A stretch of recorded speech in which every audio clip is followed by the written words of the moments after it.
everybody, and welcome to What's the Story podcast. This is WTS 318. My name is Danny Murray. And I'm Graham Merrigan. All right, Graham Merrigan, how are you, mate? Is that a fresh haircut you're sporting? You look very tight on the sides. That's right. It's a couple of hours old. Thank you very much. Gorgeous. You went for the skin fade? Did you go for the zero? No, just the usual zero back and sides, bit off the top, bit off the fringe. All right, very good. You have a fresh cut as well, have you? This is about week and a half, I'd say. It's fresh. Yeah, that's when you've got a skilled barber on your side, Mero. And Fully agree. You went for the Malcolm X line through the middle. I get it's a hard part, I believe is the technical term that barbers give. Is that a zero blade going down the middle? It's actually cutthroat. What? Cutthroat. So it'd be the same thing that you'd do your. Jesus, that's sore. No, not again in the hands of a skilled professional, Graham. When are you releasing your rap album? I'm gonna aim for Christmas, because I've got a couple of Christmassy numbers in there. I have a rap about rapping, the Christmas rap it's called, and I never noticed you got that before. Isn't it? I've had the same hairstyle now for about 4 or 5 longer. Once Jason Brophy started cutting me hair, I got a bit of style about me. Right, fair enough. That was a long time ago now. Brophy no longer in the barbering world, of course. But he turned me on to a bit of style. Very good. So I appreciate that. Yeah, look, it's been a couple of weeks since we last done a pod. We've all had stuff going on. I was in Munich for a little bit. You went to see Adele and it looked sensational. It was bananas. It was a makeshift venue, wasn't it? It's a pop-up venue specifically built just for. Now, I'm sure the environmentalists absolutely hate it because, it's just so not necessary when there's so many venues out there and all that kind of stuff. But as a spectacle and as an experience, my word, just absolutely mind-blowing what they have built. And yeah, just incredible. She's brilliant. She's, it was more a thing for the lovely Oksana than it was for me, to be perfectly honest with you. I'd got me Bruce Springsteen fix earlier this year. I'd got me. Yeah, it's fun though. Unbelievable. Except that dinner. Oh, dinner in the hotel was absolutely shite. It was honestly top 3 worst meals I've ever had in my life. It was lukewarm. You could tell it had been made. I'm going to give them the benefit of the doubt and say earlier that day. I suspect it was probably a day or 2 ago, and it was just reheated, and it was fucking muck. The Hilton City Hotel Munich is where I stayed. It was a lovely hotel. Wow, the Hilton, I thought that would have been good. Lovely hotel, bar the food. Cannot fault them at all. Spotless. The staff are amazing, friendly, great location. It doesn't have its own subway stop, but the hotel has an elevator that goes directly down to the subway, so it's so fucking handy. Amazing hotel, but the food is absolutely shite. So if anybody ever goes to Munich and they say in the Hilton City Hotel, because there's a few Hiltons apparently, just don't eat there. Go out. There's a lovely ramen bar across the road. There's a great pizza place down the road called Prosecco Pizza or something like that, and they were gorgeous. But the food in the hotel, oh my lord, it was absolutely fucking diabolical. It looked so dry, man, and you're probably right in saying it was a day old. I'd say it was. I felt like I got a Thai green curry allegedly, and it, but I felt sorry because at least a curry kind of that's a day old or whatever, it's great, it's all right. But Cubes got some sort of pasta that it sounded delicious on the menu, but when it came out and it was put in front of her, I took one look at it and I took one look at her, and I was like, that would fucking bounce off the ground if you threw it on the ground now. You could play ping pong with that pasta. It was rubber, man. So, You sent me the picture. It looked disgusting. oh my God, absolutely vile. But other than that, amazing hotel and very, very happy with the service and everything else. And yeah, Adele's great live, is she? unbelievable, absolutely unbelievable. The voice on the woman, good Lord, I've been a absolutely fan for brilliant. her for years. Her voice is sensational. I wouldn't have known many of her songs or I'd know the radio hits, so to speak. Yeah. Um and yeah, but like just absolutely brilliant. The venue was just mad. Like just I've never seen a stage like that before. It felt like it was about 3 miles long. The entire thing was LED screen and it was all just interactive and it was an entire thing. Brilliant. Absolutely brilliant. You've had some great summer of gigs. Pink, Absolutely. Bruce, Yeah. Adele, The absolute Killers, superstars. Coldplay. Yeah. It's When's Coldplay? a couple of weeks' time, the end of August, start of September. You're going to that, are you? Yeah, I sure Is am. there a gig this weekend in Crow Park? No, it's Electric Picnic this weekend, Graham. Oh, Electric Picnics this weekend, yeah. So if the wind is blowing the right direction, I'll be able to sit out in my back garden and have a listen to Noah Kylie, Kahan, Kylie, Wolf Tones.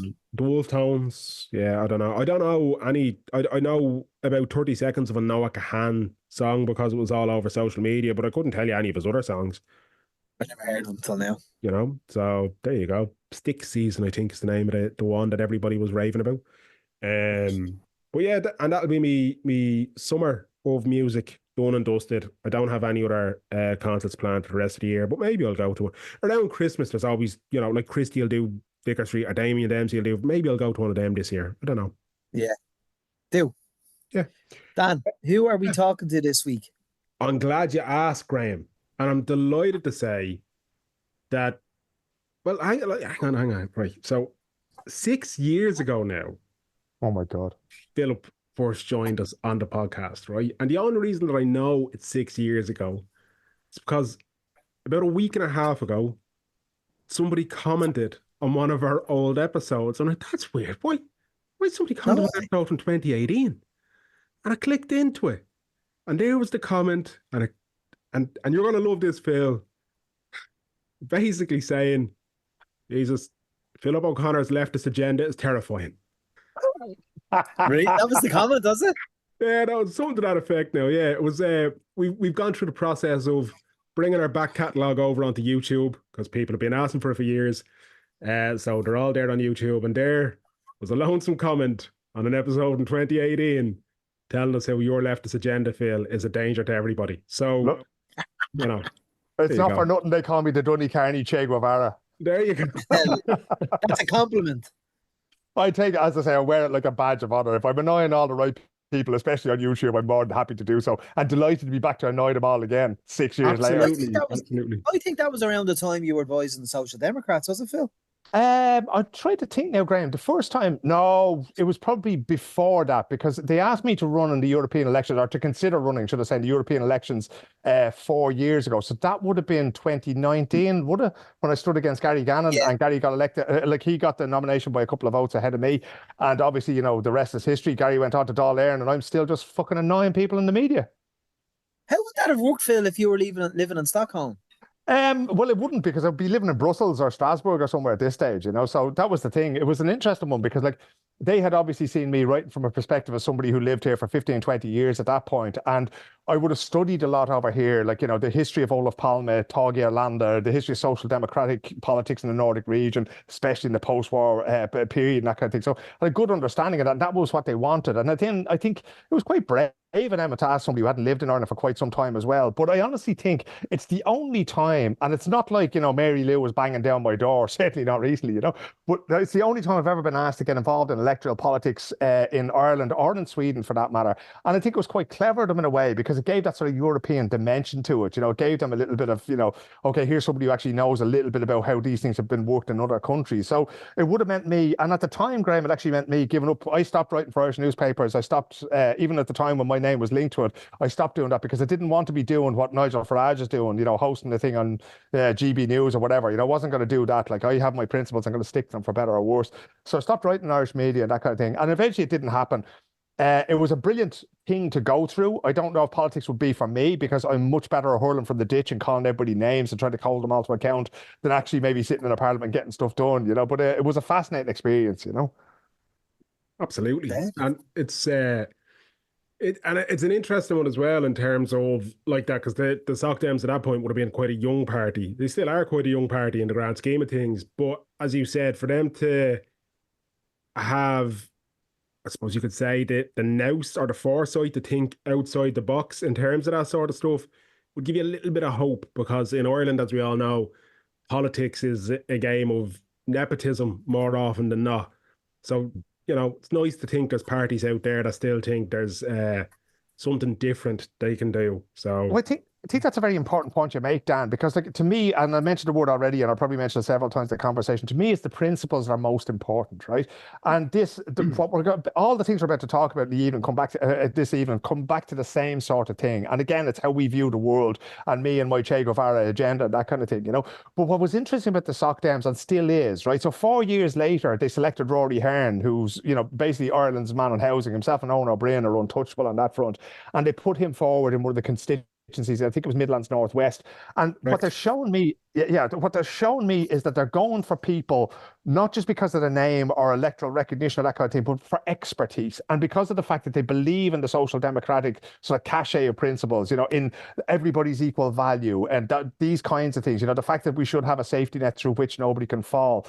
All of these things. And that to me is really, really positive. I mean, electoral politics are really dirty business. And I think a lot of people would have found, you know, the Soc Dems first time TDs like Holly Cairns, like Gary Gannon, they would have found how difficult and how tough that business can be. But they seem to be sticking to their politics. Now, I know you can look at local councils. There was a decision made around O'Devney Gardens I personally didn't agree with, that the party voted for a particular development there, etc., etc. We're not going to sort of rake over those coals. But they really seem to me to be people who are sticking to their principles. Now, you have to say Fine Gael are doing that as well. It's just that those principles don't benefit everybody. They benefit a few of their mates.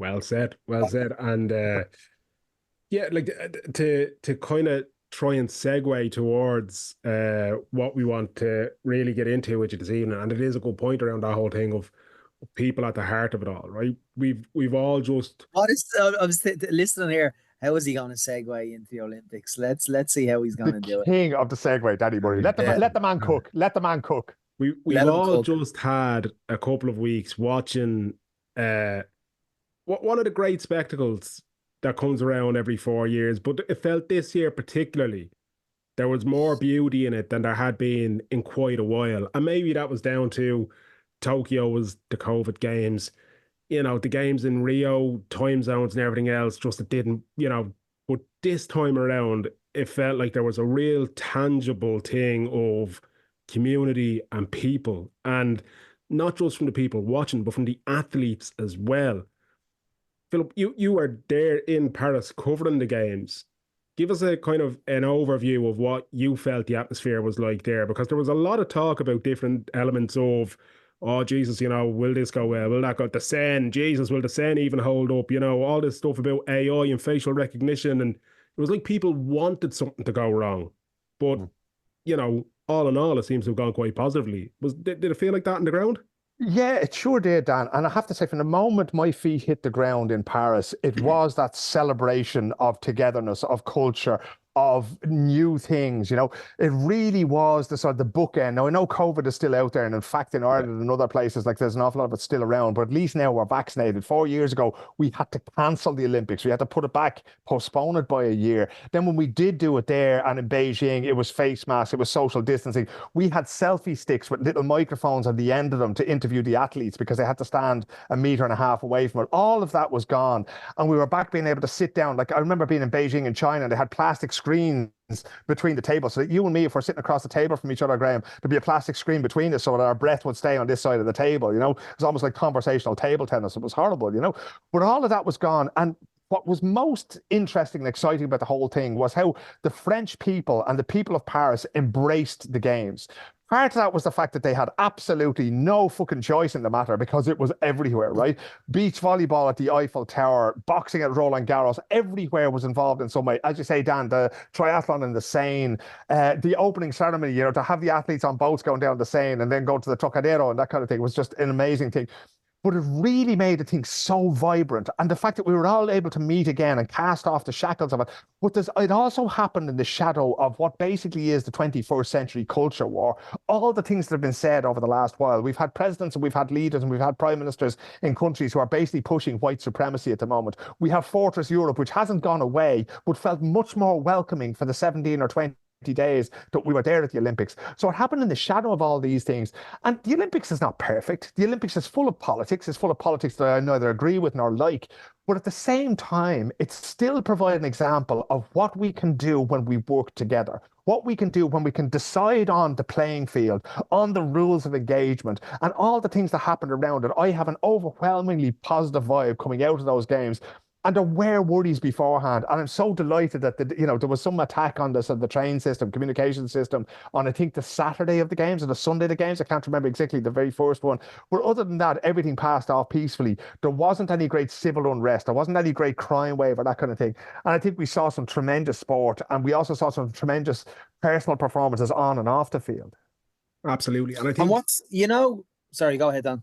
Sorry, I was going to say, I think when you talk about, though, and I mean, there were so many moments of it, right? I know I watched as much of the games as I possibly could, and thankfully the coverage was brilliant across multiple different channels and all that kind of stuff. But Simone Biles, absolutely phenomenal and just amazing to watch. I can't remember the guy's name now, but I think he's the javelin thrower from Pakistan winning gold, which was just brilliant to watch. The guy, seeing the other athletes reacting to him winning that goal was absolutely amazing. You talk about all these positives and everything else, but when you mentioned culture wars, that's what stood out to me, because there was a moment in there where things could have got, and they did get ugly, but things could have got absolutely ridiculously ugly. And what we're alluding to here is ultimately the gold medal winner in the boxing, the Algerian boxer Iman Khalif. I think I'm saying her name properly. Close enough for Jazz. Yeah. That situation was insane. Bizarre. It was insane how quickly fake news, as we've all seen, spreads like wildfire, but how quickly that element of culture wars ignited globally. What was it like on the ground when the whole thing started? So let me back up a couple of months, right? Maybe 2 or 3 or 4 months, and I'll tell you how the sausage is made, lads, right? I was working there for one of the biggest news agencies in the world. I don't tend to name them when I'm on podcasts like this, simply because they don't agree with my leftist Che Guevara agenda, right? So, but that's who I work for when I go over there, right? But so we get told, usually in December, January, you get a call, but they'll tell you that you're on the team, right? That, okay, so don't book anything for next summer. We're going to bring you, to the Olympics. And so I knew that was going to happen, but I didn't know what sports I was going to do. Right now in Tokyo, I had been promised that I was going to do soccer and boxing, which has basically been my life for the 53 years I've been wandering around on this earth, right? Except for the fact that somebody got COVID and all of a sudden I had to cover surfing and sailing as well, Now, it was fine. I still got to do the soccer Olympic finals. I still got to see Kelly Harrington win her gold medal on what was the last day of the Tokyo Games. So this time I'm coming around going, okay, the gods have to love me now. They have to make up for the COVID games. Maybe I'll get soccer. Oh, geez, I could get to watch, 17 days of boxing. This would be tremendous altogether. Rowing and canoeing, lads. Rowing and canoeing was what the powers that be decided they were going to put me on, right? Delighted. I am not one bit sick because I got to see Paul and Finton win their gold medal and I got to see Philly and Dara win their bronze medal. Nothing wrong with that. Not the sport I would stick on a Saturday afternoon when I sit down waiting for the Premier League in the evening, but that's beside the point. And right? I will say, canoeing, by the way, was absolutely class to watch. Okay. Especially the one where there's 4 of them going at once. Yes, that's kayak cross. Yeah, so the whitewater canoeing, absolutely brilliant, right? The flat water sprint stuff, oh Jesus, if it was happening in my garden, I'd close the curtains. It was terrible, right? But that was the thing. And I remember thinking, when I was told in January or February or whatever, and it was actually, so the global editor for sport is actually born to an Irish family in England. His name is Oisin. And he told me this. He said, I want you to be the Paul O'Donovan correspondent. I went, that is about the only way you get me to do this job. Well done, pal, But that meant that I wasn't going to get to do boxing. And the thought struck me at the time was going, this is really interesting, right? Because the IBA and the conflict between them and the IOC and everything else like that. And I knew back then they were going to do something. At some point at the beginning of the games, they were going to pull a hand grenade. And at this stage already... what made you think that though, Phil? Because that's how the game works, right? There's basically people are looking for a story. They want to, you know, when you're projecting something onto a screen, you want the biggest screen possible because you want half of Ballybrack and all of South Dublin to see it if at all possible, right? So the Olympics is always set up for something like that. Indeed, there are rules around the Olympics in terms of what I can do as a journalist, what athletes can do, what coaches can do, what anybody who has an accreditation can do, right? So take the Afghan breakdancing girl, and she had a cape on her. She was disqualified immediately because she had a cape on her that said "Free Afghan Women." Immediately, the IOC says to the breakdancing organisers, that's a political message. She's out of here, right? Anything to do with Palestine or Free Tibet or anything else like that, which was called Chinese Taipei by many people, because that's the way these things work. Countries like Turkey had to be called Turkey and not Turkey the way we would have called them. The Czech Republic, Czechia, all these things come up, right? So it provides that thing. There's a canvas there. And every big event is looking for its star. It's looking for its zeitgeist, right? It's looking for the one thing that can be summed up for it.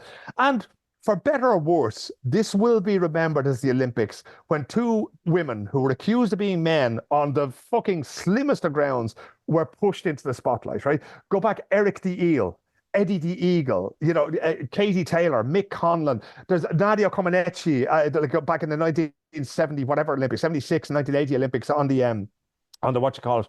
Olga Korbut was there as well. There were the gymnasts at the time who absolutely put the sport on the map.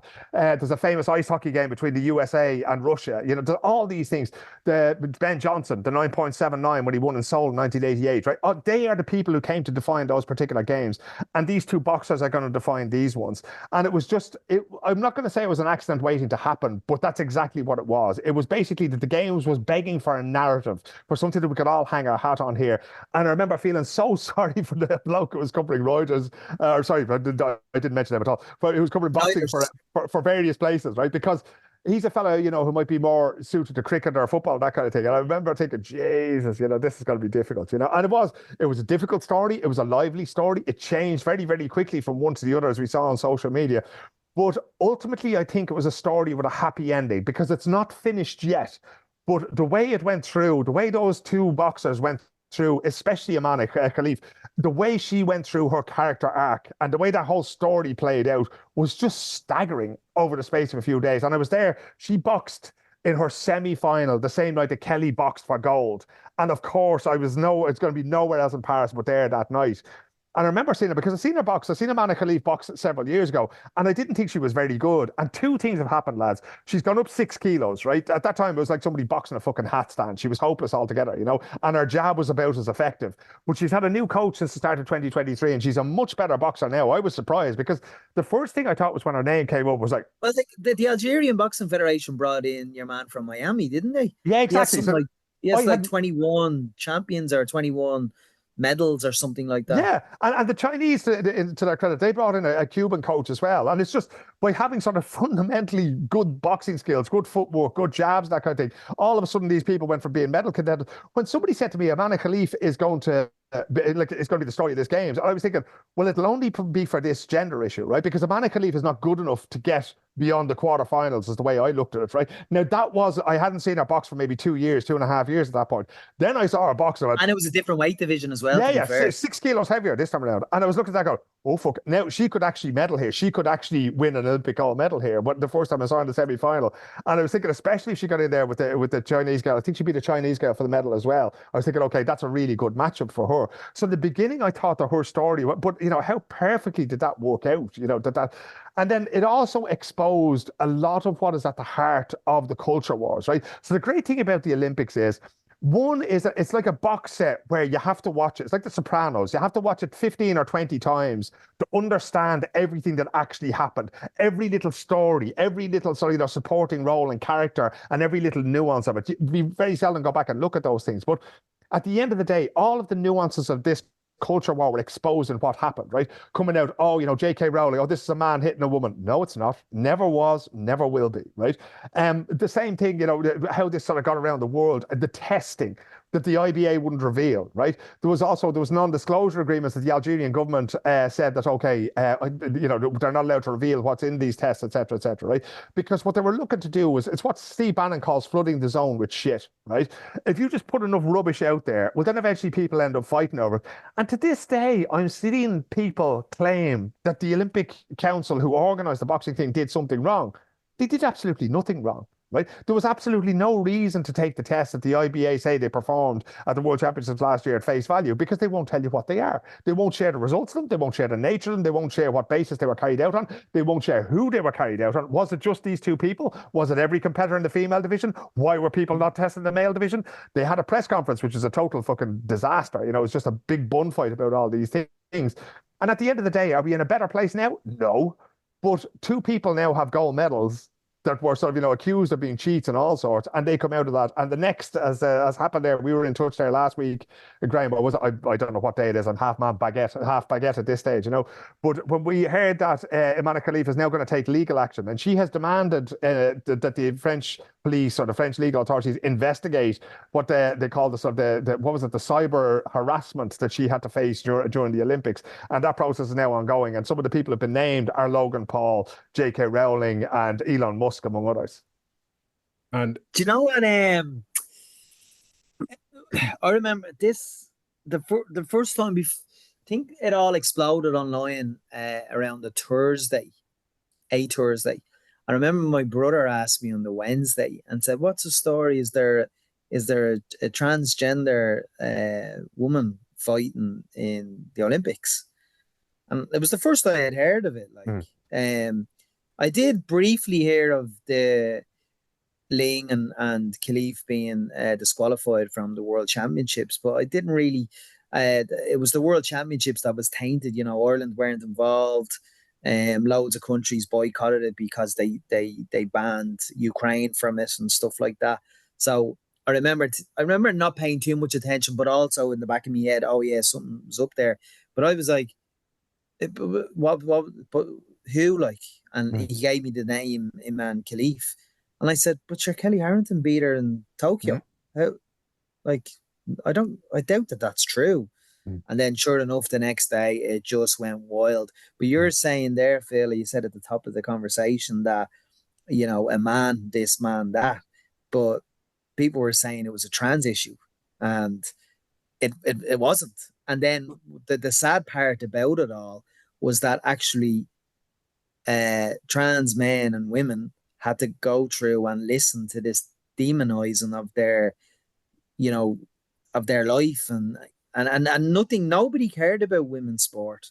I mean, Khelif took a lot of the attention in this conversation, and Ling didn't really feature in the conversation. And it was all because of the Italian boxer who, after 40 seconds, said, "Oh no, I can't take 2 digs in a boxing match." Like, I would put money on that in the next 12 months.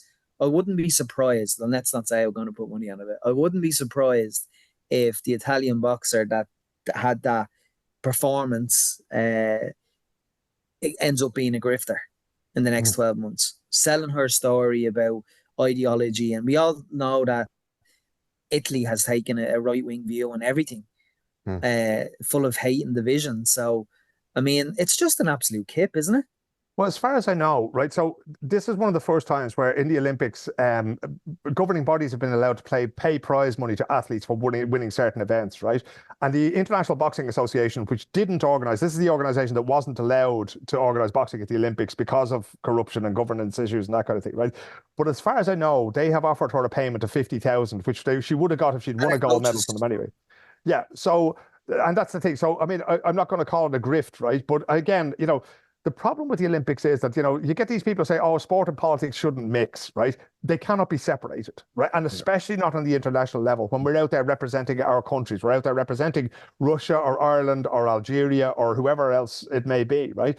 And automatically these things are going to come in. I remember Olympics in Moscow that were boycotted by the Americans, and then the Olympics in LA being boycotted 4 years later by the Russians and this kind of thing. And at the time you had the East Germans and Bulgarians, you had all sorts of people, because you had communism on one side and you had capitalism, or you had, you know, the free world and inverted commas on the other. We've moved on from that now, but we're still in that sort of, you know, left-right divide.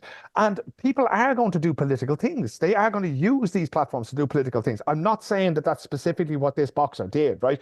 She may have done so consciously, she may have done so subconsciously, she may have done so unconsciously. But ultimately, at the end of the day, it became a political act. No more than the lads making the Black Power salute in, was it 64? I can't remember, in Rome.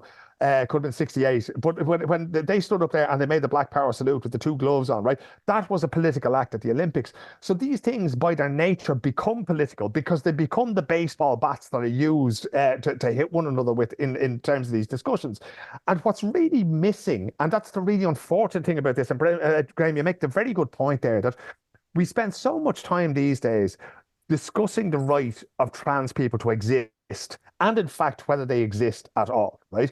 And this became the latest battleground for that. When we start to talk about trans people, when we start to talk about intersex people, when we talk about people who have differences of sexual development is a term that a lot of people have learned for the first time, right? Which is how they've been referring to Kamala, despite the fact that there's no evidence to say that Kamala is, or that Khalif is intersex or anything else. But she's just a woman who happens to look like that. Nobody has any evidence to say anything to the contrary.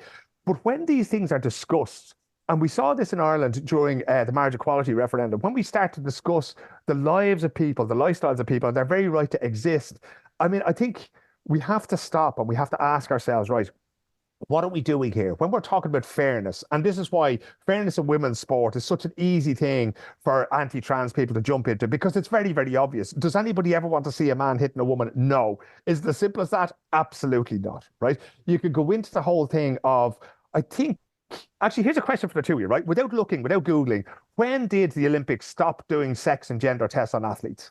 Can either of you remember off the top of your head? No idea. Didn't even know it was a thing. Idea. Okay, 2000. So also since around that time, it's been legal for trans athletes to take part in, that is to qualify for and to participate in the Olympics. How many trans athletes have competed in the Summer Games since 2000, lads? None. No, I'm going to guess 3. 2. One came dead last. One came, I think, 37th out of 42, right? One was Laurel Hubbard and the other, I can't remember the name of it. Yeah. Ah, yes.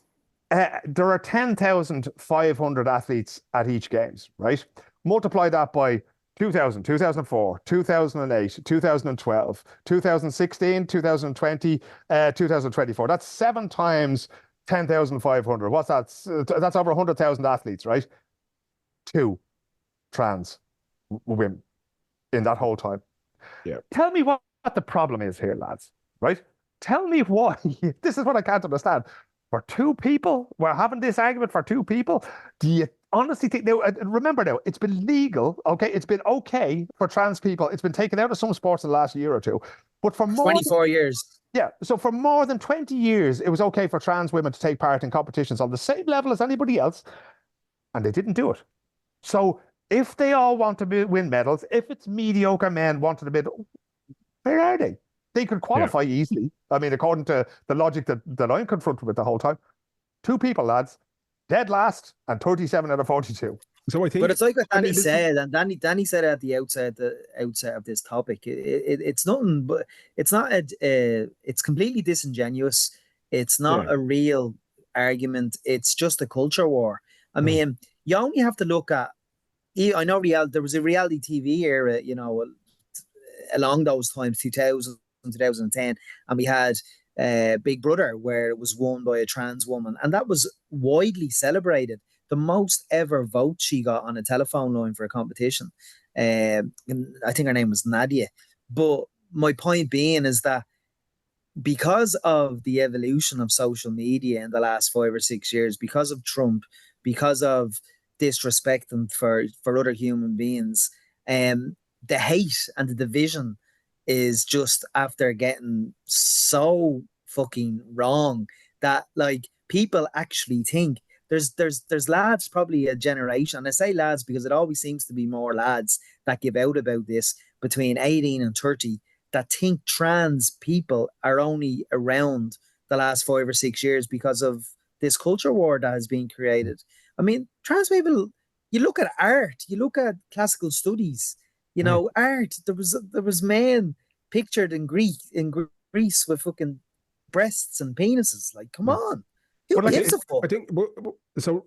And Phil nailed it when he referenced Steve Bannon, and you flood the zone with shit, right? And there's a million and one things here that are cyclical, right? Things come, the ebb and flow of certain ideologies.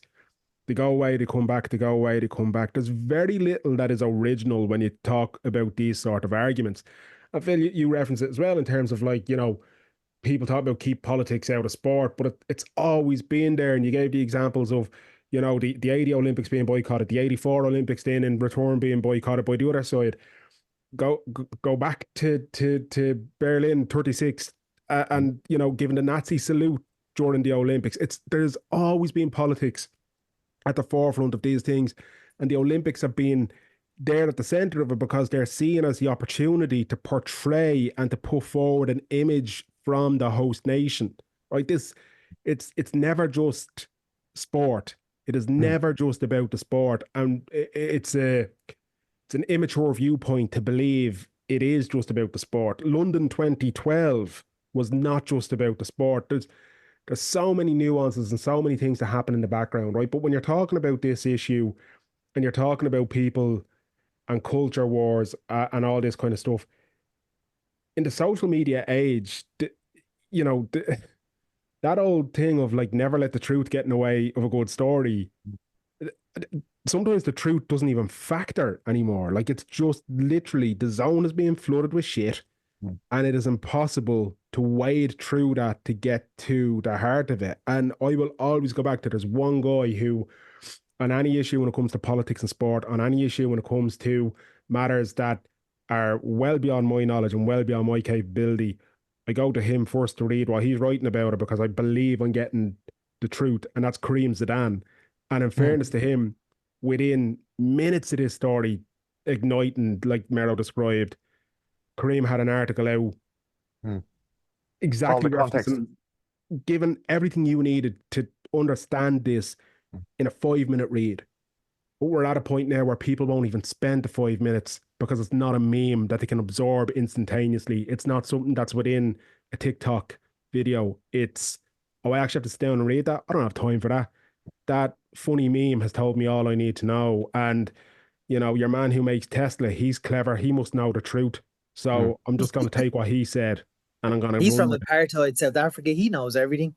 It's bananas that this is the world we're living in. But, and again, to try and have that clunky segue, like, Mero, you mentioned the whole thing about like people raising these issues around kind of, you know, trans athletes and men competing in women's sport and how it's about protecting women. That's what they always come back to, these people, right? It's all about protecting women. I saw hundreds of tweets and posts on Instagram and all that kind of stuff about the female boxers who aren't female, apparently. I saw very fucking little about the Dutch athlete that really there should have been more talking about. His name is completely gone from my head. He was a volleyball player. Stefan van der Velde is his name. Thank you very much, Phil. Like, I feel like... Danny, can I just cut across you there? Yeah, because this goes on again to culture wars. Yeah. Like, and the current internet we've seen with fucking Southport riots in Britain all week. We've seen to a certain degree with the Dublin riots, you know, all these kind of masculine men saying that they care about women and children, when just your example there, people were going mad about Imran Khalif, not the other alleged boxer, but Imran Khalif was getting all the attention because of the boxing. But nobody was talking about this guy. Like there was an incident in London yesterday where a man stabbed an 11-year-old child and a woman and was protected by an immigrant named apologies. But my point being, he was an immigrant that saved the day. But my point, if they were, we had a full scale British riots, race riots over a same situation, but there was no race riot the other day, you know, and it's all correlation together. None of them give a fuck about women's sport, the safety of women's sport. They'd be criticizing women's football. They'll say, oh, women don't deserve pay parity. They'll say, oh, they don't deserve the sponsorship. But they're like, oh, Imran Khalif. Sorry, I went on a rant there. No, you're grand, because there's a guy I went to school with who I won't name, and on social media, I've saw him moan about female referees. I don't know how many times, but he was on that culture war bandwagon during the Olympics as well. But to go back to sorry, what was his name? Stefan van de Velde. Thank you. He was convicted of raping a 12-year-old girl. Okay, I think it's important that we give the context of what he did here, right? Thank you. So Stefan van der Velde, I think he was 19 years of age at the time, Dan, right? And he basically found a 12-year-old girl in England on Facebook, used the messenger function there to groom her, traveled from the Netherlands to England, where he gave her alcohol and raped her repeatedly, right? Then he traveled back to the Netherlands. He was caught, he was brought back to England, he was tried there, he was found guilty, and he was given a 4-year sentence. He served a year of that sentence, and then he was told he'd been transported back to the Netherlands. You know, he requested a transfer back to the Netherlands, and he was going to serve the rest of his sentence there. They changed, because they didn't have the same crime in the Netherlands as he was convicted of over there. You need a legal basis. So they were saying, okay, what do we translate this conviction as? And they basically said, oh yeah, it's something an awful lot less serious than that. We'll just let the fella go, right? So he served 1 year of the 4 years over there. Beach volleyball player, very talented, etc., right? So then he qualifies for the Olympics.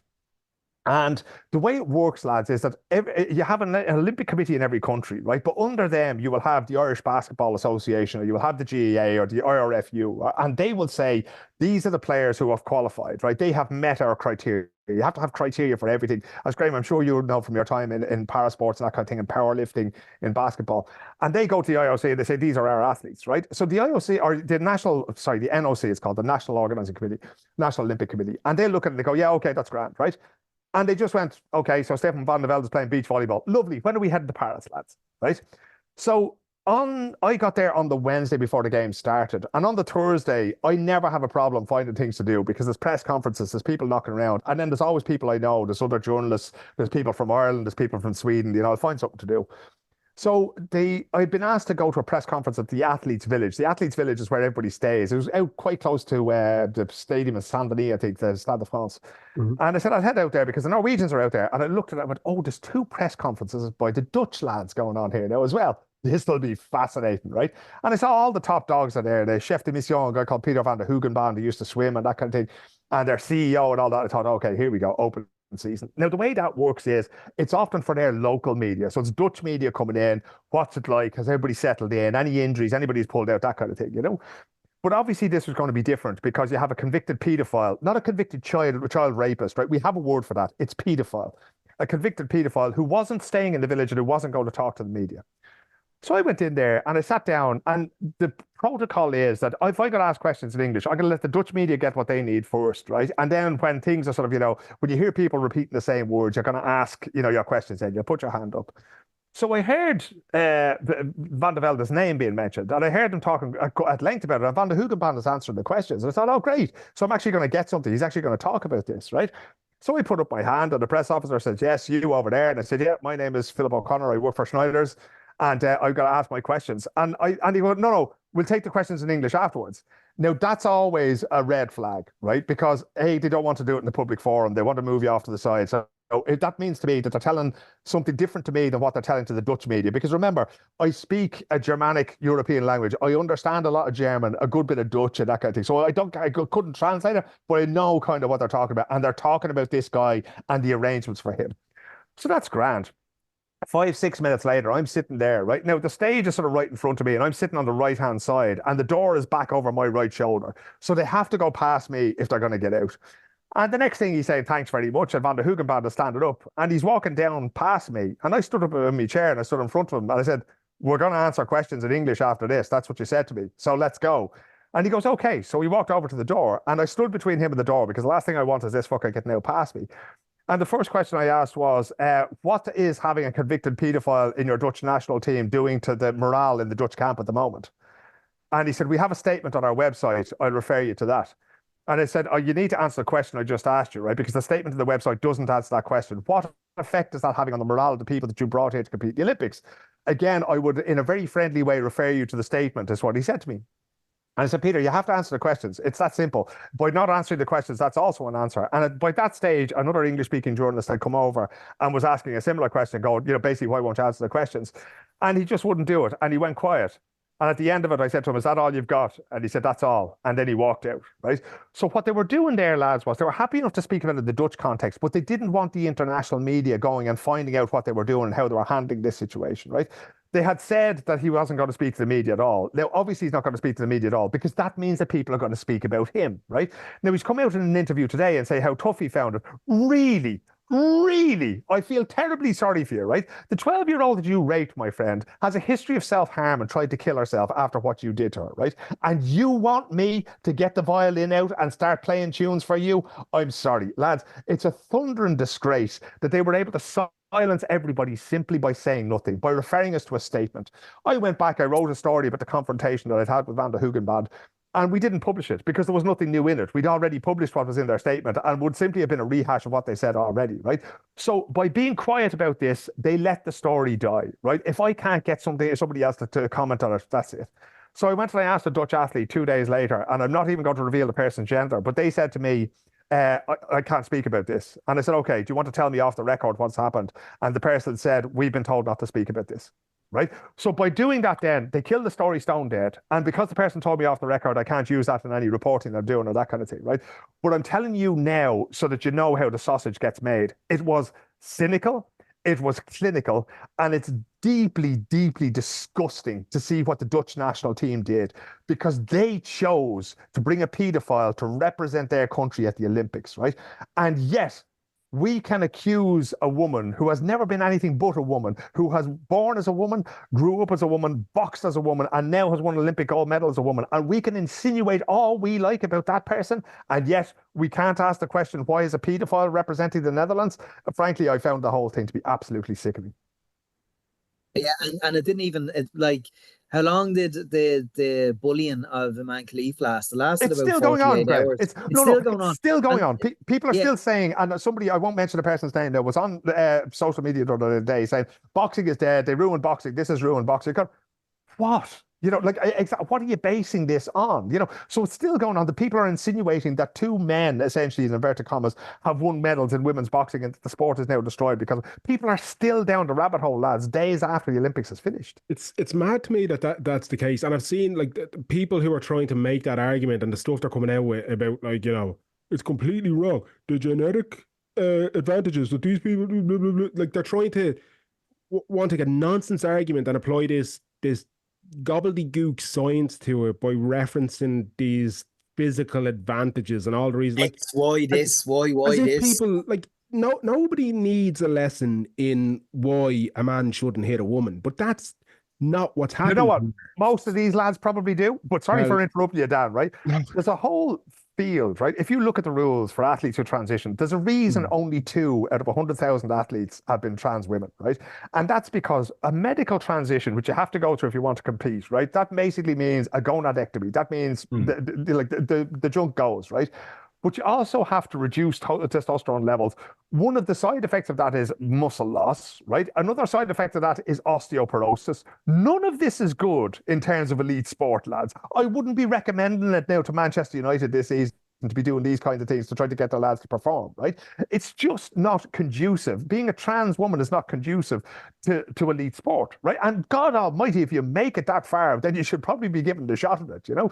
But that's why we're discussing things. It's one of the things that has both to do with social media and sport is what they call the Dunning-Kruger effect, which is basically the less you know about something, the more sure you are about what you know. And that's why lads like the chap you went to school with, or that's why certain boxing commentators in the Telegraph are saying, well, it's just wrong. You know, there's a great expression in Swedish. It's like, I don't care if it's not true, it's still fucked up. Right. And that's the conversation we've been having, right? Because we're more inclined to believe the lie or to believe a certain framing of the lie to actually do the work of going and understanding what the truth is.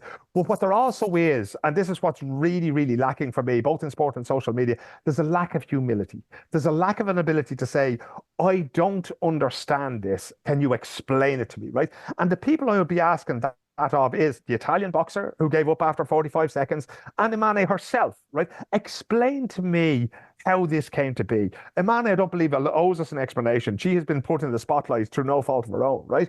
If she could possibly explain to me why people might think that she's a man, fine, but she's under no obligation. But everybody else, explain to me, because what you'll find is it's the same 5 facts taken off Reddit the whole time, right? It's the same 5. I've seen it in the famous picture goes around of a bout between a trans woman and another woman in MMA, right? And they're going on about the fact that, oh, this is what happens when a trans woman is in MMA, not noting the fact that it's the trans woman getting the shit knocked out of her in this particular photo, right? And they all turn up with the same things, because this is what Google is. It's the top 5 search results, and this is their facts. This is the do your own research brigade gone nuts, And this is why I think we need to sort of, take the pressure out of the conversation, take the temperature of it down, and actually allow people to explain to us what it is going on here, because it's extremely complex. And it's like certain things in finance and in politics and in science, the same thing around COVID vaccines. The same people, most of them, were virologists this time 3 or 4 years ago, telling us, what we should be doing and what the efficacy of masks were in public and this kind of thing. And now they're experts on endocrinology. These lads are, the brains trust of Europe and the world here dealing with these things. Yeah. Rather than having the humility to say, you know what, lads, I don't have a take on that. I just don't know enough. But they're all the same people. They're all in the same umbrella. You can guarantee, like you said, there were virologists. They're racists. They're, it's the same. It's the same people. There's no critical thinking anymore. There's no common sense isn't common. People can't look beyond fucking a 30-second, 50-second TikTok about the facts on something when you have to do fucking thorough reading. Do you know what I mean? It's just, the world has gone fucking mad in that respect. There's no space for this long form conversation. There's no space for people to say, and like Mero, you and I have said this countless times over the years, because we don't agree on everything, right? And there's times where you have an opinion on something and I'm like, where are you getting that from? And vice versa, you're asking me, what are you fucking talking about? But the fact that you can have that conversation and then at the end of it, be like, cool, chat you later, man. And that's it. It's not a case of now you're on my list of enemies, because we've lost this thing to have discourse. We've lost this space where they always feel like there needs to be a winner in a conversation. Yeah. And that's not what we need in the world. Phil, you said, like, we need to tone shit down a bit, like, and it's baffling to me that we've got to a point now where it's kind of, unless you agree with 100% of what I say, then I can't be your friend, or I can't talk to you in a way that, it's this thing of, I can't even articulate at the moment. It's just this it's a polarization, Danny. Yeah. Right. And there is this thing of, you're either with me or against me. The famous George W. Bush quote around 9/11 and that kind of thing. It's like, okay, you're either all in behind us or you're the enemy, And this is what was fascinating in this Olympics, because one of the things I absolutely love about the Olympics, and this is a very selfish thing to say, lads, is I love to be around other people who do what I do, so that I can listen to them and learn from them and talk to them and, put forward the way I see that we should be doing things and listen to what they have to say back, right? I'm 58 and I look like bad Santa, or sorry, I'm 53 and I look like bad Santa, right?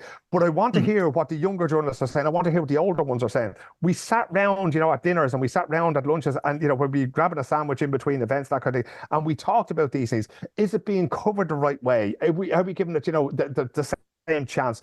Why are we letting them away with this Dutch volleyball thing? Why aren't they being asked this question at every press conference? Are we covering the boxing the right way?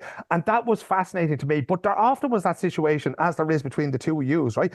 But what yous have, right, is a relationship that's built up over time, whereby no single incident, unless it's very, very serious, is going to damage the friendship and the relationship and the love that is between Danny and Mero, right? It's not going to do that. You feel comfortable broaching these subjects and doing that, right? But we don't feel comfortable with each other anymore. There's a brilliant quote by Maya Angelou, which is actually quite beautiful, but it has now been weaponized, right? She once said that people won't remember what you said, but they'll remember how you made them feel, right?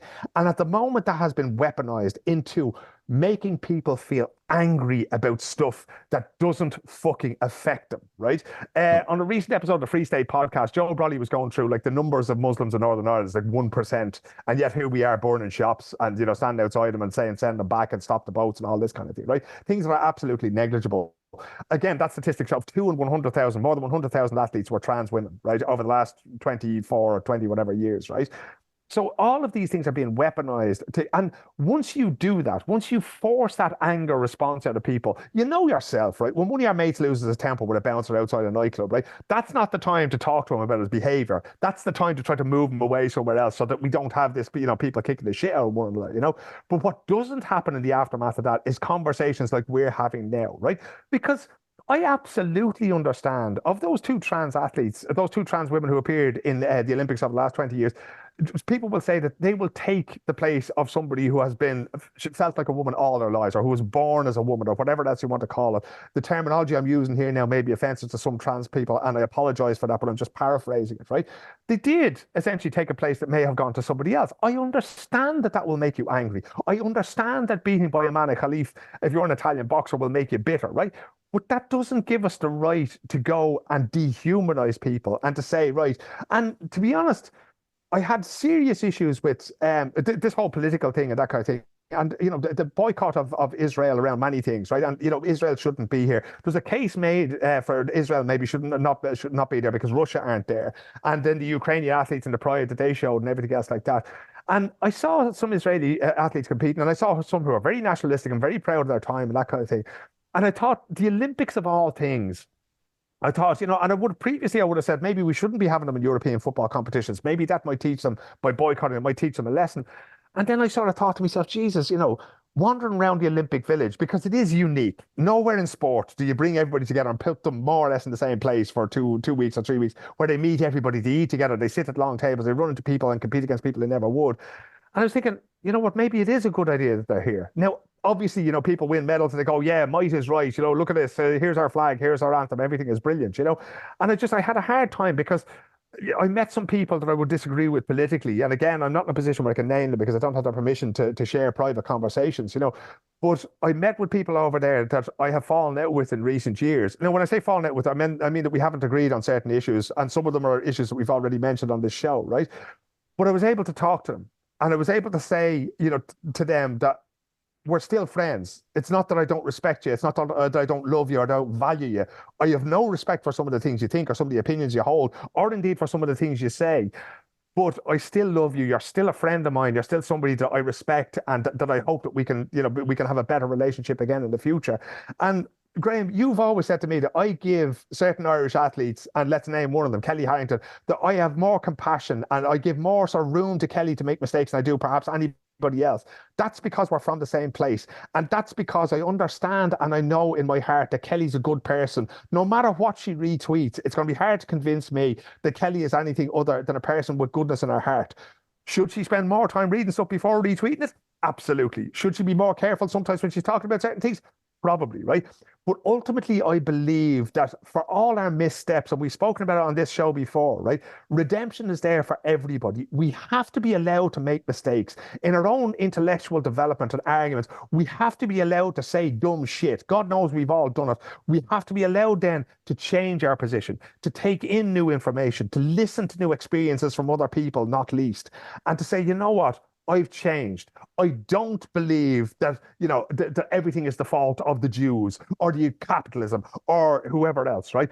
I've changed for that. You have to allow people the room to move away. Do you have to accept what they do and say at any given time? No. But I think we have to leave the door open for those conversations, as long as those conversations don't start around chemtrails or anything else like that again, because sometimes we can't talk about these conspiracy theories like the Great Replacement, or like the fact that, the IOC is trying to destroy boxing so that men can beat up women and this kind of thing.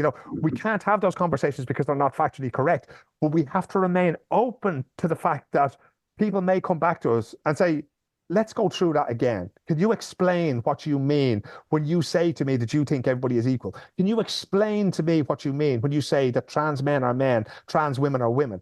Can you explain to me what you mean when you say that you would prefer a level playing ground where an Iranian judoka can take on an Israeli judoka in a gold medal match, and I'm going to be happy once I see who wins? Can you explain to me why you think they should have this platform?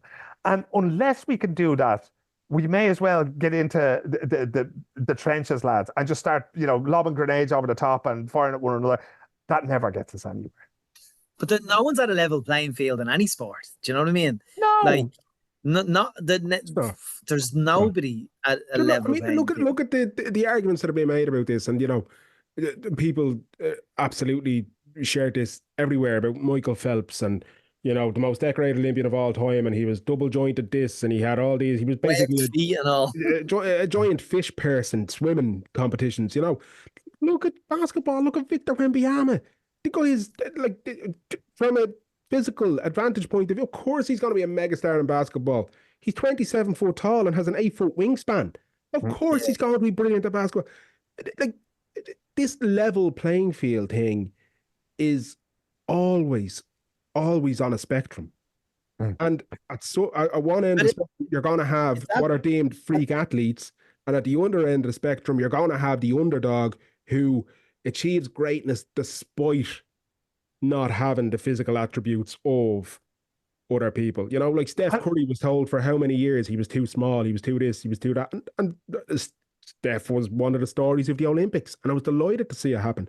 Raining 3-pointers from everywhere. Look at wheelchair basketball in Ireland, right? Just to give an example, in the National League, we all have classifications, and you talk about, and it's elite sport, so it is a fair correlation. Just not when you play. Just not when I play. There's no level playing field though, because Danny, as you've studied over the years because of me about classification and stuff, like we're allowed 15.5 points in our league. Internationally, it's 14.5. When the league was first comprised, it was 17.5. So we're trying to bring it down to international level every year. But my point being, the 15.5 points are allowed on a Saturday in the league. Ballybrack Bulls never fill 15.5 points. We would get to about 10.5 points versus teams that are 14 and 15 points. That's not a level playing field. Do you know, there's football matches, able-bodied sports, where football matches, it's not a level playing field. So it's completely disingenuous to come up with a response and say, oh, but it's not a level playing field. Like, come on. It's just, like Phil, you've always said, doesn't bother you, don't get so wound up about it. In your monologue there, which I love your monologues, I say that with the greatest of respects. You did say it, but I'm not sure if you said it outright, but in terms of going political here, I do believe Israel should have been banned from the games. I think, if you're going to ban Russia for an invasion in Ukraine, I think, Israel 100% should have been banned. I'm not sure if you said they should or shouldn't, but yeah, I just wanted it. What I said at the time was that when I was there, Graham, and I see all these people meeting across sort of, national boundaries and everything else like that, and that was where I thought about that specific situation and how much I would like to see a situation where Israeli and Palestinian athletes, and indeed Russian and Belarusian and Ukrainian athletes meeting over the same thing, and that's a sort of it's not something, do I think they should have been banned for the Olympics or not? I don't know, it's kind of too late now as well, But I do remember thinking, like, you always have these athletes there's always a number of nations who are banned for various reasons, right? And this year they were called AIN, which is the French for, the independent international athletes, representing whoever. And how the fuck do you say that when you're saying somebody won a medal? They say, oh, the Belarusian athlete, are we allowed to mention Belarus, or are we allowed to mention Russia, this kind of thing? So it was kind of difficult. And there's always that kind of thing as well, because I don't think ever an Olympics has taken place. I was in Sochi in 2014, and after that, I think was when Crimea was, we were only 2 or 3 weeks out of Sochi, and Crimea was annexed, and there was stuff happening around the Black Sea and that kind of thing that was going on, I don't think there's ever been Olympics whereby, there hasn't been some sort of war, a Cold War going on in the world, And I do think, when I say that sport and politics cannot be separated, I do think that there's a soft diplomacy that happens around these things, right? And sometimes we can use them, like when Khabib was fighting Conor McGregor, for instance, this is the clash of East and West and this kind of thing. And Conor, more than anybody else, tried to make it, I was in the Radio City Music Hall in New York the night he pushed the whiskey at Khabib and said, drink that, you backwards cunt, and, what was he? He said, oh, your wife is, I don't know, a ghost or something like that, this kind of thing. He made it into that, you know. But if you use those things from the other way round, right? There was two great javelin throwers, I think. I was a Finnish guy and a Norwegian guy. Their names escape me at the moment, you know. As soon as these guys retire, I tend to forget them. Really great friends. But, you know, if you can have that across the boundaries, I would love to see a rivalry develop between, you know, Israel and Iran, because right now, most Iranians won't go into matches in judo against people from Israel. They just boycott them and say, no, I'm injured, and that's it, and they're thrown out of the competition, you know. But somewhere, again, by using that example, what I'm trying to say is not that, you know, whether Israel should be there or not. What I'm trying to say is we always have to leave the possibility open, because if we don't, like if we shut it down absolutely 100% completely, you know, I remember a young person working over here in Stockholm one time, and the person in particular had a terrible habit of drawing their line in the sand instantaneously in any dispute or in any discussion or anything else like that. That person would say, well, I want this, or it has to be this way. And the moment they did that, they lost. Right? Because you've done it now, and you're just going to get pushed back and back and back, and you're going to end up conceding more and more and more, right? And I took the person aside and said, both for your personal life and your career, every time you do this, you're painting yourself into a corner, right? And older, smarter people are going to make your life miserable if you keep doing it, right? You need to tone that down, and you need to basically, you know, it's like a boxing match. I mean, Muhammad Ali t-shirt on here. You know, you need to float like a butterfly and sting like a bee. You don't want to get caught in a corner. You don't want to get caught in the ropes, right? Leave the rest of the ring for yourself to maneuver around. See if you can find a new position. See if you can find some way of moving your opponent around to try to make this what it is you want or what you need it to be. I think there's... Phil, do you know the way we were talking about the Dutch paedophile there? Do we know how the Dutch public reacted to this? This is the problem with mass media, right? Because, you know, it's, you know, the way everybody gets nationalistic around these things, right? And you tend to go, oh, yeah, well, you know, the line was in Dutch, from what I could work out, was he served his time. And again, I agree with this in principle, right? He served his time, right? He's to be allowed back into society. Yes. But is he to be allowed to go and represent your country at the Olympics? My answer would be no. We're not stopping the chap making a living. We're not painting, you know, red crosses on his doorpost outside his gaff or anything else like that. We're simply saying to him that by doing the things you have done, you are disqualifying yourself from representing our nation. There are footballers in England who have done similar things, and people ask, should they represent certain clubs and everything else like that? There's no divine right to play for Real Madrid or Manchester United or Chelsea or Glasgow Celtic or even Shamrock Rovers, right? So if you do certain things in life, if you go for any job, Graham, you know, and certain jobs you will go to, they say, okay, we need to check your criminal record, especially if you're working with young people or children, right? So if that is to be applied in sport, you know, that we have to have the same rules no matter where we go. Just because you've served your sentence, and by the way, you served 20%, 25% of the sentence being 1 year out of 4, right? Has he ever expressed regret? Not that I've seen. He's in fact said that the word paedophile shouldn't apply to him, right? Is this a person who has shown remorse? Again, is this a person that you want representing the best of your nation? That's part of the reason why we don't want the Kinahans involved in boxing at all, because we don't want them, as Irish people in particular, we don't want them taking over a sport that we so identify with on such a visceral level, right? So that to me is why, you know, we need to allow these people back in, absolutely, into society. And indeed, they should sort of make up for their crimes. But there's no guarantee that, you know, that you get whatever you want just because you happen to have gone away for a couple of years. Sometimes you just, it's like drink driving. You know, if you're told you can never drive again, I'm afraid you just have to accept that. There's a fascinating thing that happens in all of these situations. And it goes back to what you were saying there, Philip, around the whole thing of, you know, there's a hope maybe that can come from sport, that when the political conversations break down, something happens on the pitch, or something happens on the judo mats, or something happens at the tennis table, whatever it might be, that, you know, there's a commonality in sport.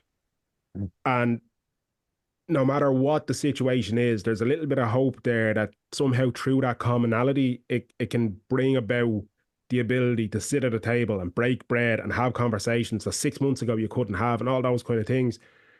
But again, when we're living in a world whereby, as we said, you know, it is literally culture war after culture war, and it is, you're either on my side or you're not on my side.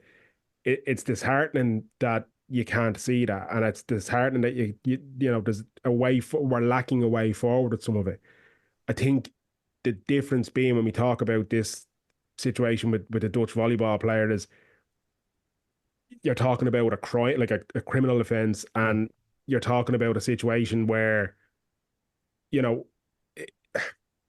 I'm not saying everybody is beyond redemption, but as you pointed out, there's a lack of acknowledgement on this chap's behalf. There's a lack of him accepting, or at least seemingly failing to accept that he did something heinously wrong, and he's looking like, I mean, and I'm talking off the top of my head here, which is never a good way of doing this sort of thing. But like, in what world is it okay for him now to be, recognized as an Olympian? He'll go and get his little Olympics tattoo that they all get, and he'll, meanwhile, that poor girl in the UK, as you mentioned earlier, is, self-harm and has attempted suicide and all. Her experience this summer, knowing he was competing as one of the top athletes in the world at the highest point you can compete at for many athletes in the world, that just seems incredibly unjust and unfair.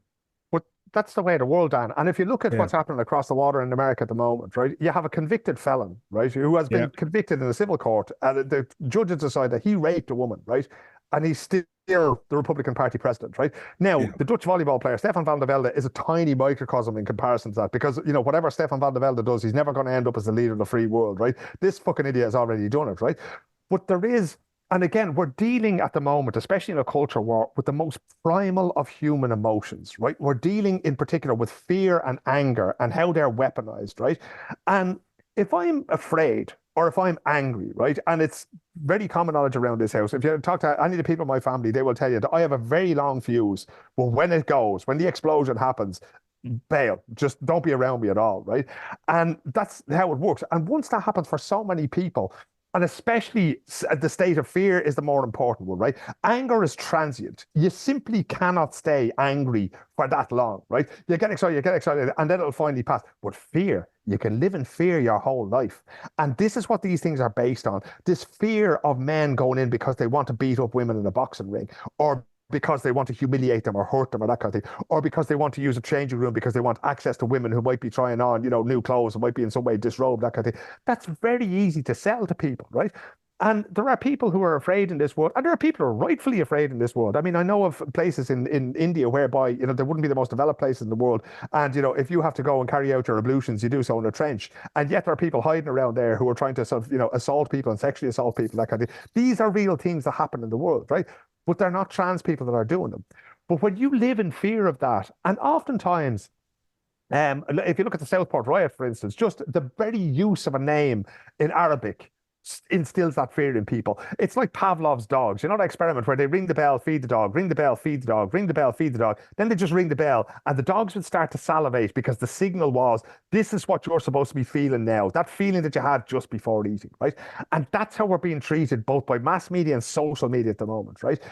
Only a matter of days went by, before the Daily Mail and the Express and everything else was back on the anti-immigrant train after the riots, and legitimate concerns and all the things we've spoken about here before. And there are people out there with genuine concerns, but in the anger phase, you can't talk to people. You can't talk to your uncle or your brother or your soccer coach or the fellow who plays up front beside you or the chap who plays wheelchair basketball with you, or God love them, taxi drivers, about any of these things when they're angry, right?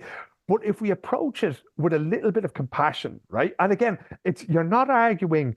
I said years ago to one of the Social Democrats things when I was asked to speak to them, I said, I'm not debating the rights of people to exist. I'm not debating human rights. Anything the UN Declaration of Human Rights says about you or me, I'm not debating that, right? So, the right of trans people to exist, the right of women and children to exist, the right to have a roof over your head and food on your table and education. I'm not debating any of that. So don't come to me saying travelers shouldn't get an education because they don't have ambition, as somebody said to me about 10 or 15 years ago, right? They shouldn't even be allowed in schools. I'm not arguing that point with you. But what I will try to do now, and God love me, I'm spending my time on God's earth doing this, right? Is I'll say, why do you think that? Dan, why were you so quick to jump to the conclusion that the Algerian woman, Imane Khalif, was in fact a man, right? Why? What was it that appealed to you about that? Where did you get the information from, Dan, right? What did you feel when you saw that picture or that video of the Italian girl basically thrown in the tail? What did that make you feel? Were you disappointed? Were you sad? Were you angry? Why did you feel that way? And by trying to have those conversations when people aren't angry, by trying to say, right, let's tease that out. I sound like fucking Richie Sadler here at the moment. I love Richie altogether, but this is how Richie does his interviews a lot of the time. It's like, tell me about that, right? Talk to me more about why you feel this way.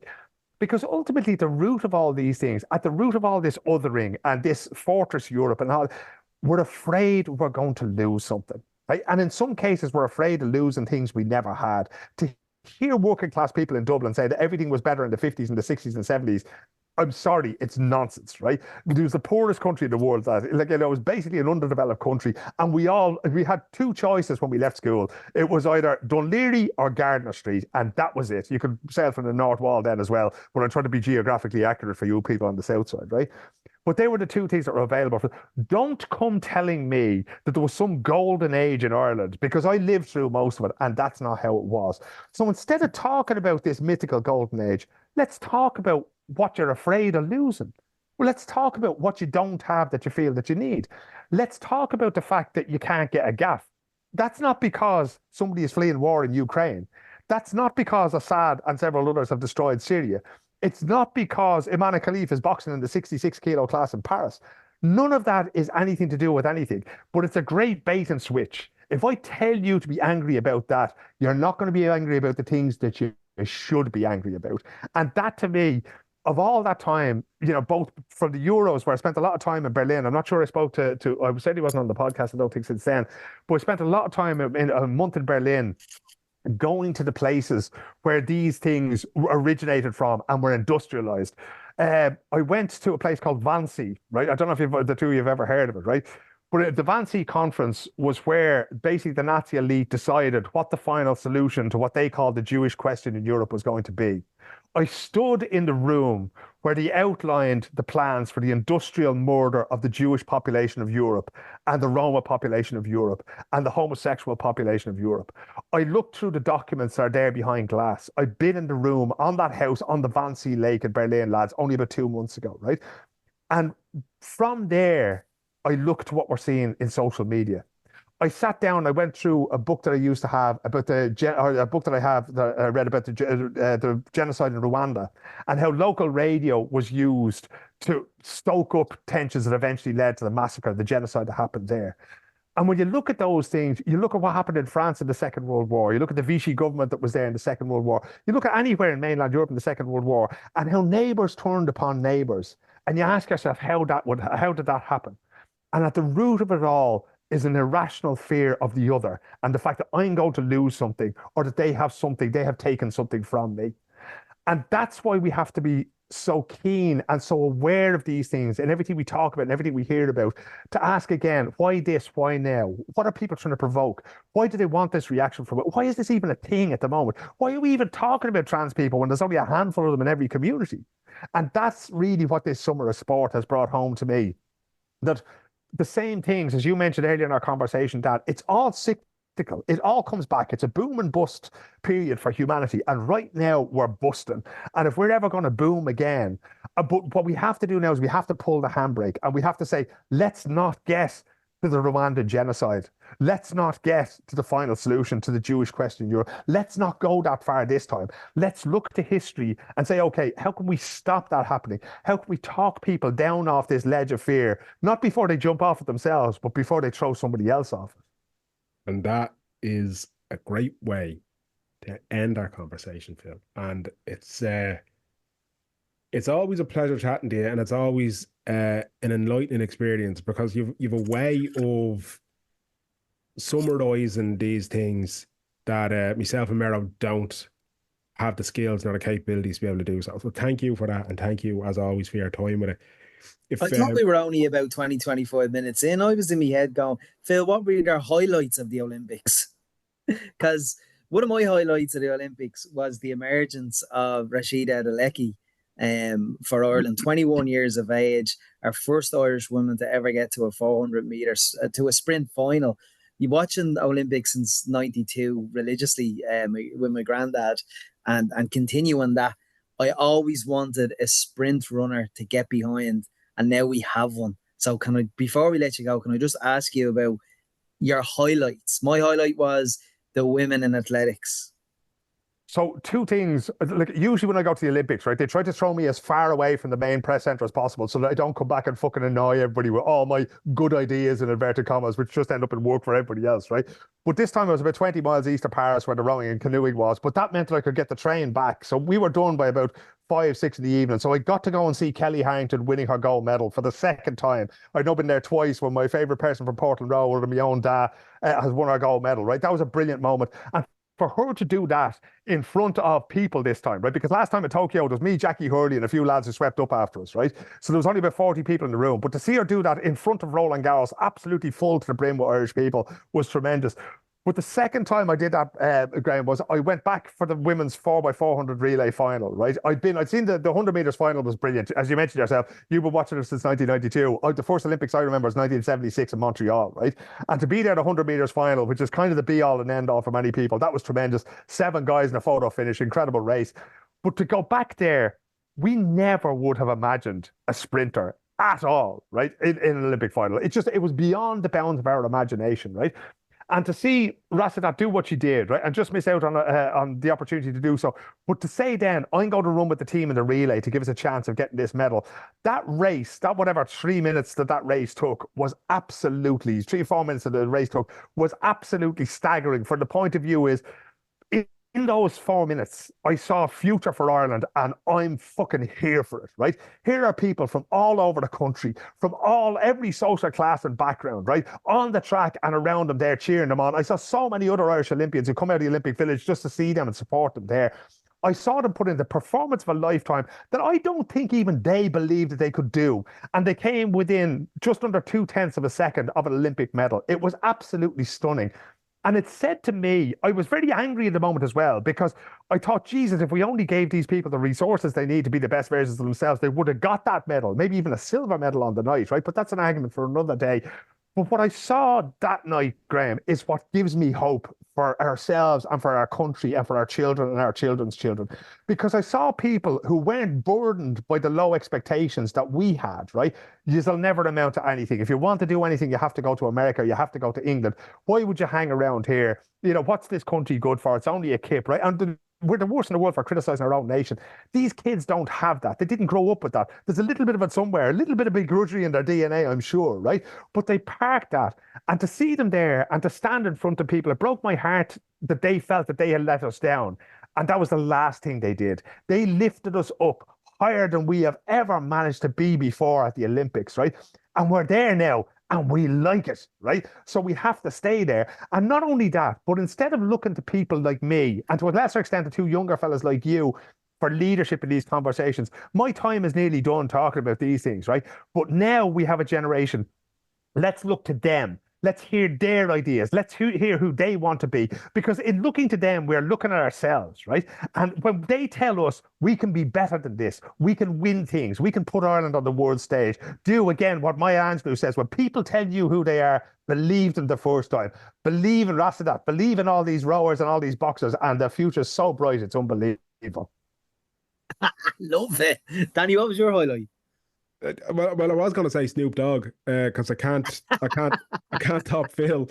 Um, Yeah, no, yeah. How can you top Phil? there's no topping that summary or synopsis. Like I don't know. Look, for me, I absolutely loved this year's games, and the Irish highlights aside, because as I said, I'm not going to top Phil. I loved watching Teddy Riner Oh, win brilliant. again. And the Cuban guy whose name escapes me now.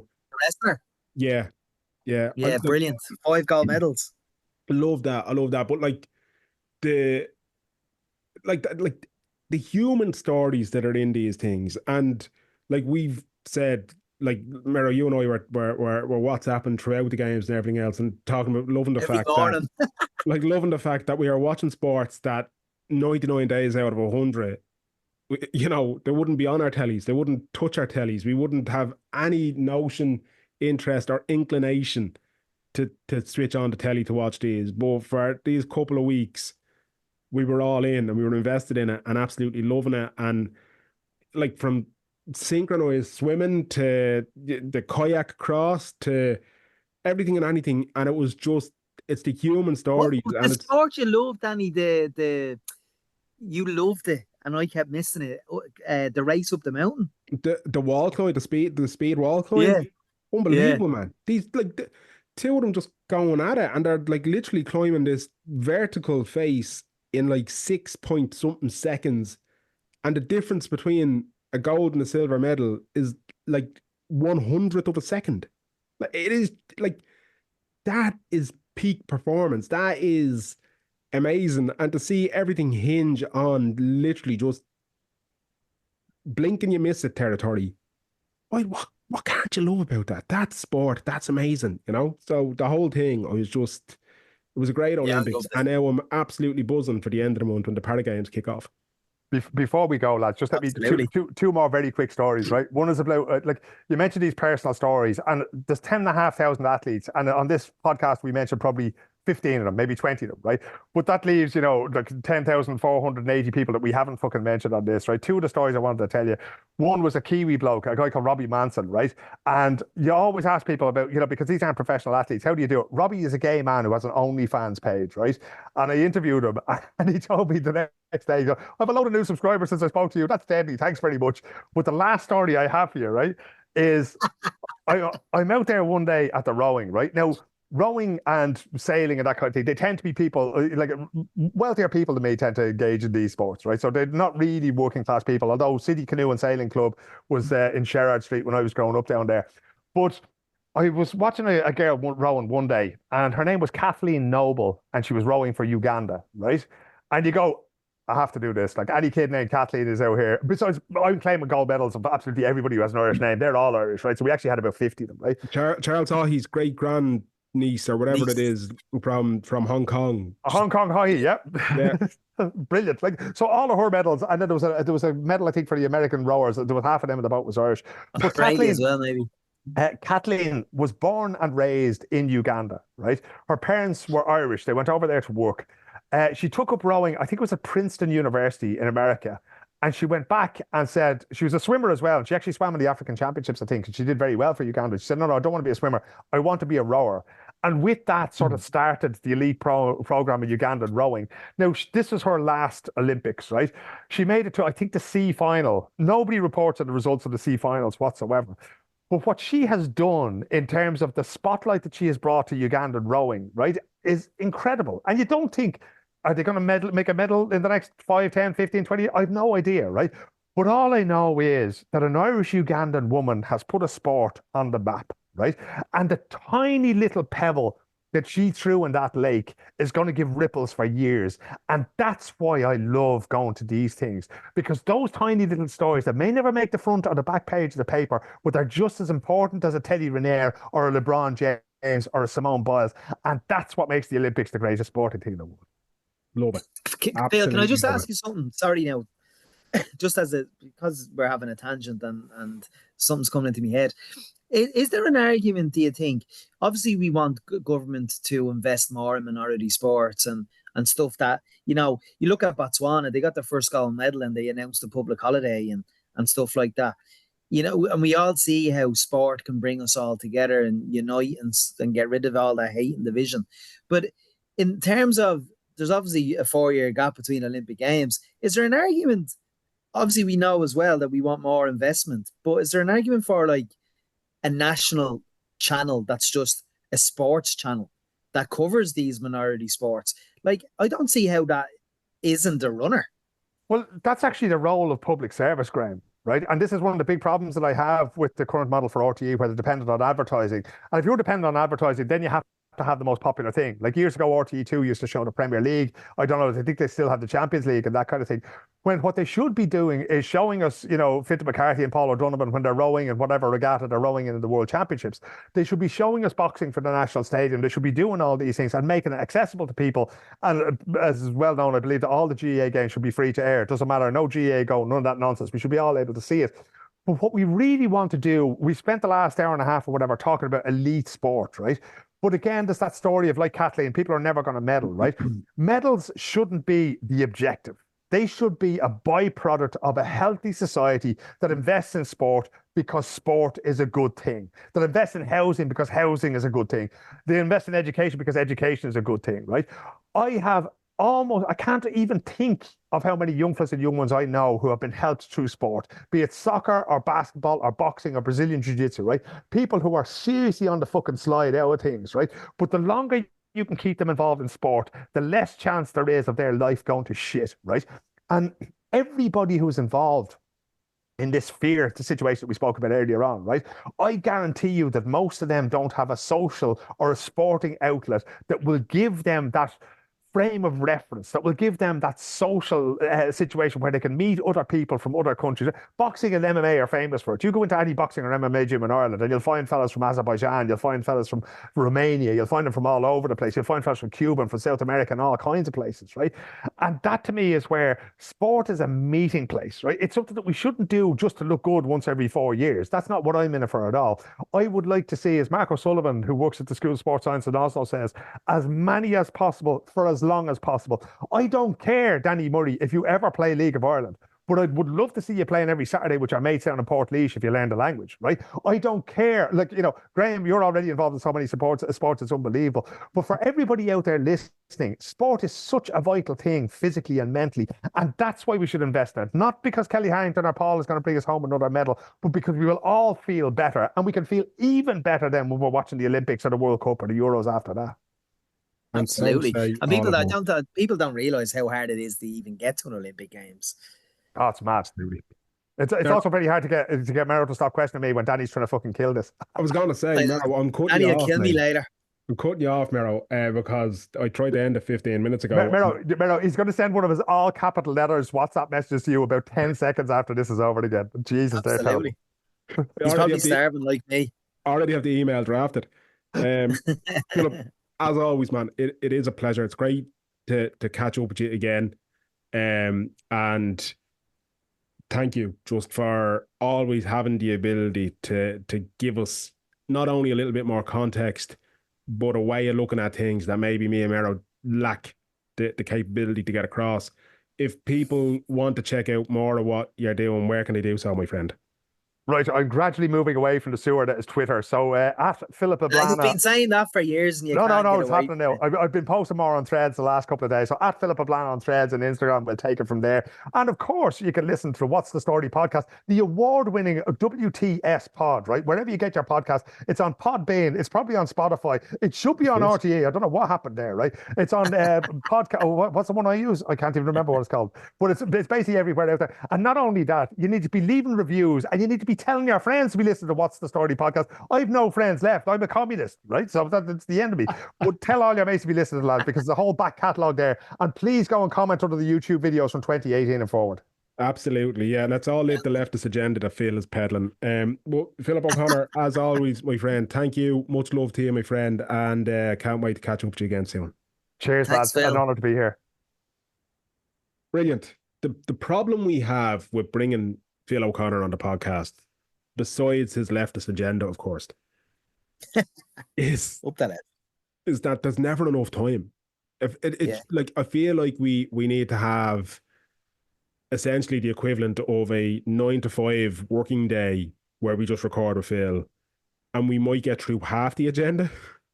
Yeah, and he's a tour de force and brilliant. And I was delighted that he was able to tell us. That's why, because we were talking quite serious, yeah. That's why at the end, I literally thought it was 20 minutes, half an hour gone, but I didn't know it was an hour gone. I was like, we'll have to finish on a positive. I was delighted though that he was able to tell us about that situation that he had trying to ask questions from the Dutch representative regarding that athlete, that paedophile athlete. And like absolutely, it's important that these questions are asked. Like I don't know. Journalism, Danny. You often see with different organizations, you see it 100% with the UFC. They don't like journalism. They want PR. They want marketing. They want content creators to give a 20-second, 30-second clip on TikTok. So what Phil is doing is journalism. That's it. And I've said it to you. I've sat on the other side of the fence where I'm the PR shill for a company, So like I know exactly what the gig is and what the game is, and um you know, Phil still has a bit of integrity, but I sold me so many a year ago, and I'll continue to do so because it pays the bills. But I absolutely love and adore when I see somebody who is saying, no, this is the question that needs to be asked, and I'd like you to answer it. Because as Phil said, not answering the question is answering the question. We shouldn't be all just aligning to a PR. If it comes from a press release or it comes from a press statement, that is a one-sided view of an event, people, and we Absolutely, need to ask 100%. more questions about it. But anyway, yeah, look, always a pleasure chatting to Phil, and always an enlightening experience. So really appreciate him giving us more time than he should. And our listeners absolutely adore him because we're always asked when are we talking to him again. Absolutely, absolutely. Right, Mero, we'll put a pin in it for this week. We might have some news coming up soon, but we'll say no more on that. And maybe next week or the week after that, we'll be able to shed a little bit more light on it. But I think it might be something that I hope something that people will enjoy. Bit of luck. Um, We leave it there, Ray. we will indeed. We will indeed. If people want to check out all our previous ones, they can indeed. Phil has already done this for us, so we won't bother going through. WTSpod.com or WTSpod, wherever you get all your podcasts, and that includes Spotify and all those other places. Check out Phil, as he said, Philip Ablana, and you'll get everything you need there. I'm wrecked. I'm starving. It's roasting in here. It's very sweaty. I'm in the box room and I don't have a window open and the heat off the laptop. Can you hear the fan on my laptop going? A bit. Jesus Christ, man. It's sweaty in here. But anyway, look, I'm getting out of here. I'm breaking free. I'm going to eat some food and then I'm going to go to my bed. So, Mero, until next episode. Clear eyes. Full hearts. Can't lose. Who's See you again.